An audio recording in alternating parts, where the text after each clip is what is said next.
Assalamualaikum. Apa kabar, saudara-saudara? Lagi liburan di mana? Sesuai dengan yang saya janjikannya. Saya tidak akan memberi tugas saat saya liburan, tapi saya akan memberikan sesuatu yang mungkin bisa membuat saudara-saudara menikmati fleksibilitas ya. Kalau lagi lelah liburan bisa juga dilihat ya. Kalau waktunya lagi luang, saudara-saudara juga bisa melakukan kreativitas inovasi ya. Kita menyadari bahwa memang proses belajar itu adalah sesuatu yang harus dilakukan terus-menerus ya. Dan saya mengharapkan saudara-saudara bisa menikmati ya perkuliahan. Saudara-saudara, tentu saja saya juga harus melihat relevansi ya dan apa yang harus saya sampaikan di sesi 3 ya, maksudnya ya. Karena khusus menjelang lebaran Ramadan ya, ya sudah lah. Kita nikmati saja. Pemantiknya adalah bagaimana kita melihat bahwa sosiologi hukum itu bisa menjadi tools of analysis ya. Jadi ujungnya nanti kita berharap saudara-saudara memahami bahwa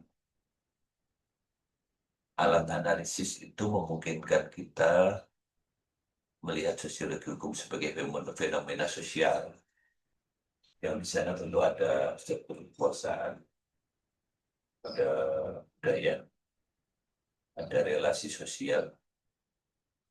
Sehingga seperti dari sesi pertama ya, saya kira kita sudah sama-sama memahami bahwa hukum tidak hanya dilihat sebagai teks. Kita memahami hukum tidak sebagai mata budaya.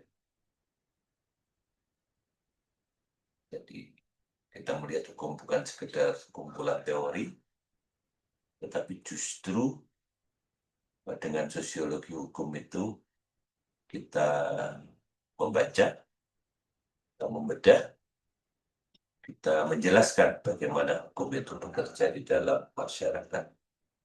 Artinya apa? Artinya nanti ada poin-poin yang saya kira tadi sudah saya sebutkan ya.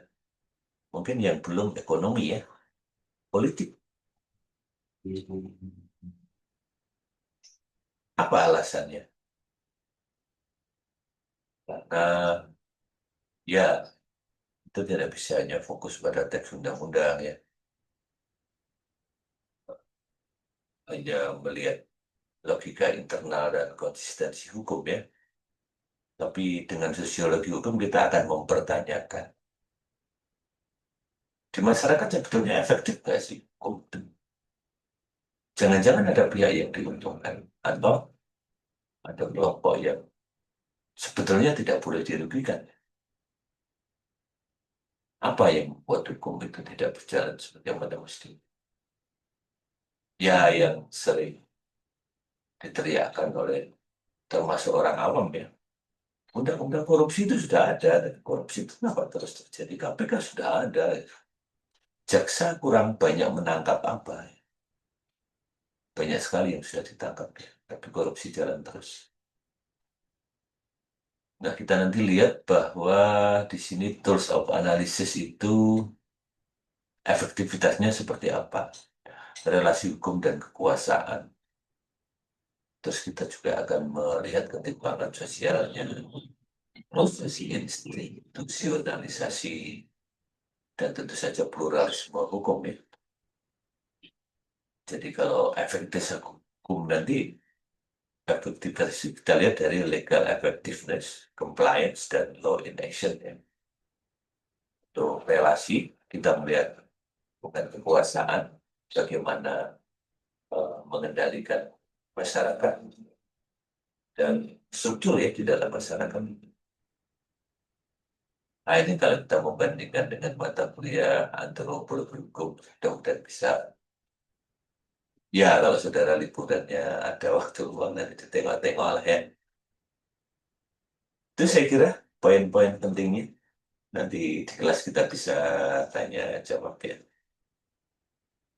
Sekali lagi selamat menyongsong bulan Ramadan bagi yang berpuasa ya. Nah, yang nggak puasa mudah-mudahan bisa eh, ikut berkontribusi saling memaklumi ya kadang-kadang yang puasa juga suka manja banget ya. Gampang marah malah. Ya kita saling mendukung untuk kebesaran Indonesia. Mohon maaf jika ada kekurangan. Terima kasih. Wallahul muwaffiq ila aqwamit thoriq. Assalamualaikum warahmatullahi wabarakatuh.